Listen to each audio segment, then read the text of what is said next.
Walmart, leaving Tom Thumb, O'Reilly's, like.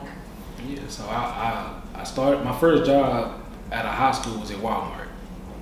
Three to 4 weeks in, I got promoted to overnight manager in the frozen department. And I did that or whatever, didn't like it. Then I went to barbering,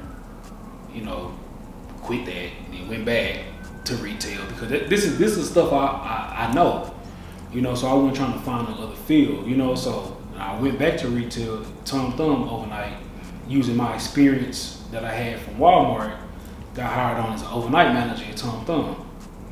So I did that for like 2-3 years, and I was like, I just wasn't feeling it. So I was like, if I can run a business, if I can manage, working for a business and manage their business, the manager side of like overnight, I can do it for myself, full time. So I quit and I went back into barbering, and then I just pursued it full time. And then I ain't looked back. So one thing I want to ask, and I always ask this when I talk to entrepreneurs, was there a point in time, like after you had quit and came back and was like, all right, I got my stride, CBcutz, I'm in this thing. Was there a point in time where, and it doesn't have to be this example, but there's a point in time where it was the third of the month and you were, $500 short. Were there ever those periods during your entrepreneurship journey, and what did you do to overcome those moments? Oh yeah, most definitely. I mean, it's times like that now. It's life. Stuff like that gonna happen. But to answer your question, yeah, it was times like that. I remember, matter of fact, the last time I was at Tom Thumb and I decided I was gonna let it go and go back into. I think my check was $500. My last check was $500. I had to pay my car note at the time. My car note was like $350, and then I had to pay some other bills. All my check. So I was out of there. And I'm not the type of person to go ask. I'm gonna figure it out. So I just end up figuring it out. You just gotta hustle. I'm a hustler, so I'm gonna figure it out. So and that's just part of entrepreneurship too. What that mean? You gotta go get it. We being transparent here. You gotta go get it. What you getting? I'm just saying, like, if I gotta go buy something at a low price and get a little profit off of it, sell it high, just whatever it might be, clothes or whatever. You go to my Facebook, I'm gonna always sell something. Especially being in the shop, people come in and out every day. I go get a case of water and break it down and sell the water. Whatever, I'm gonna make some money. So that was my mindset. Like, if I had to go get it, like whatever the case may be.